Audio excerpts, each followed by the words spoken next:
Eu queria destacar aqui 5 coisas que eu achei necessário e importante nesse livro aqui. E quando você lê, obviamente, você vai achar muito mais coisas, mas eu queria destacar essas 5 para você saber um pouco mais. A primeira delas é separar tempo exclusivo para a esposa, tempo de qualidade, gente, com conversa, lazer e coisas que significam para ela. A gente precisa encontrar horário na nossa agenda tão cheia e tão ocupada para nossa esposa e priorizar isso. E separar tempo de qualidade, tempo para conversar. Do que sua esposa gosta? Pergunte isso a ela. Ela gosta de assistir série? Assista séries com ela, mesmo que não seja o seu preferido, né? O seu gênero preferido ali. Assista série. Se ela gosta de passear, leva ela para passear. Se gosta de tomar um açaí ao final de semana. Qual tempo de qualidade você precisa e assim, você está devendo à sua esposa? Eu poderia, e a gente sempre poderia estar fazendo essas perguntas para nossa esposa.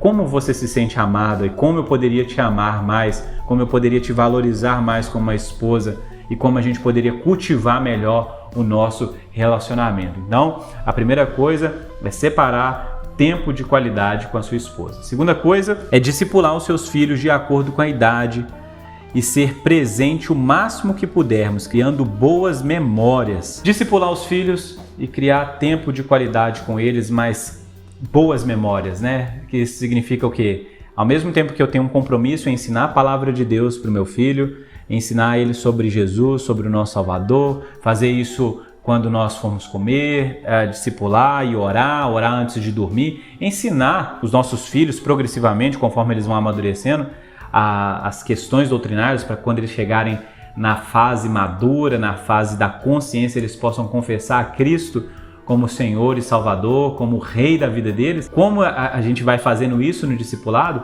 nós precisamos também ter tempos de criar memórias, né, afetivas dos nossos filhos, brincar com eles, passar tempo com eles. O que seu filho gosta de fazer?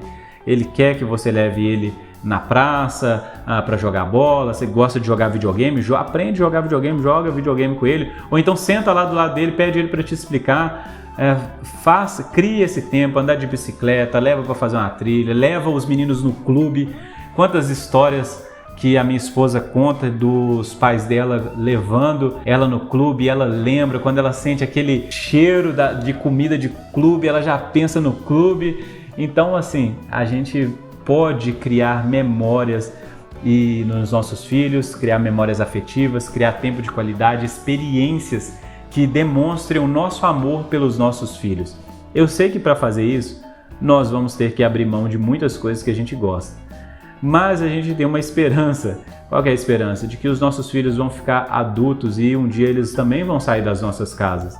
E a gente vai ter todo o tempo do mundo para fazer aquelas coisas que a gente acha que perdeu quando a gente estava fazendo essas coisas mais importantes, que é brincar, passar tempo, conversar, assistir um filme e etc. Tempo de qualidade com os nossos filhos. Discipule seu filho e crie boas experiências, boas memórias com eles também. Você precisa ensinar a sua igreja e a sua família a se equilibrarem. Algumas igrejas, elas acham que pastor não tem vida fora do templo, fora da igreja, fora do prédio, e algumas famílias não entendem o chamado que o pastor tem, de como isso exige dele também. Então, você precisa tanto ensinar a sua família a respeito do seu chamado, quanto também ensinar a sua igreja a valorizar a sua família, o seu tempo com a família. Ensinar a sua igreja a amar a sua esposa, a amar os seus filhos. Não, claro, a gente não quer que ninguém faça isso com um peso, subjugando as pessoas, não, de maneira nenhuma. Mas as pessoas à nossa volta precisam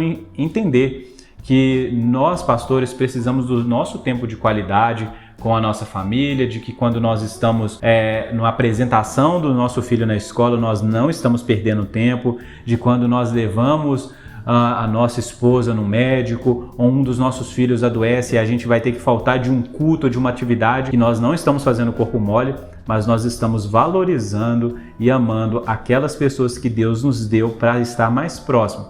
Então, essas duas coisas precisam acontecer. A gente precisa ensinar a igreja a valorizar a família e também a família a valorizar e a amar a igreja. Uma tarefa que nós, pela graça de Deus, podemos desempenhar diante dessas duas famílias que nós tanto amamos. Falando ainda sobre família pastoral, né, sobre a família do pastor, a gente passa por muita coisa junto, né, a esposa, o marido.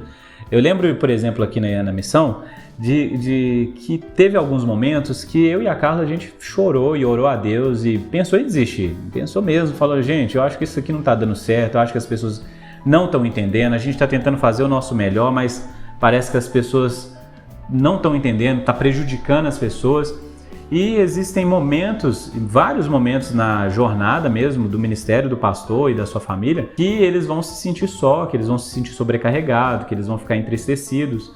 E uma coisa que é relatada aqui, que não é uma novidade para ninguém, mas é uma coisa que é enfatizada aqui, é que nós precisamos ter pessoas por perto, né? Sejam pastores ou famílias mais velhas que possam nos ajudar, sejam amigos verdadeiros. Normalmente, gente, pastor está sempre numa multidão de gente, escutando todas as coisas, todas as aflições de todo mundo, mas quando ele está aflito, ele tem poucos ouvidos realmente, né? A gente tem que educar a nossa igreja. Eu acredito que uma igreja saudável, o pastor vai encontrar pessoas lá, obviamente não serão todas as pessoas, até pelo nível de maturidade, nem todas as pessoas conseguem suportar as conversas, as questões, mas a gente precisa ensinar a crer na pregação, que a gente vai encontrar dentro dessa própria comunidade algumas famílias ali. E esse é o ponto. Você não precisa que todo mundo seja um ouvido para te escutar nesses tempos, mas você precisa ter pessoas, amigos verdadeiros, pessoas sejam dentro da comunidade, fora da comunidade, outras famílias, outros pastores mais experientes. A gente precisa ter alguém para compartilhar as nossas dificuldades, a gente precisa ter alguém para compartilhar os nossos sofrimentos, as nossas dores, onde a gente possa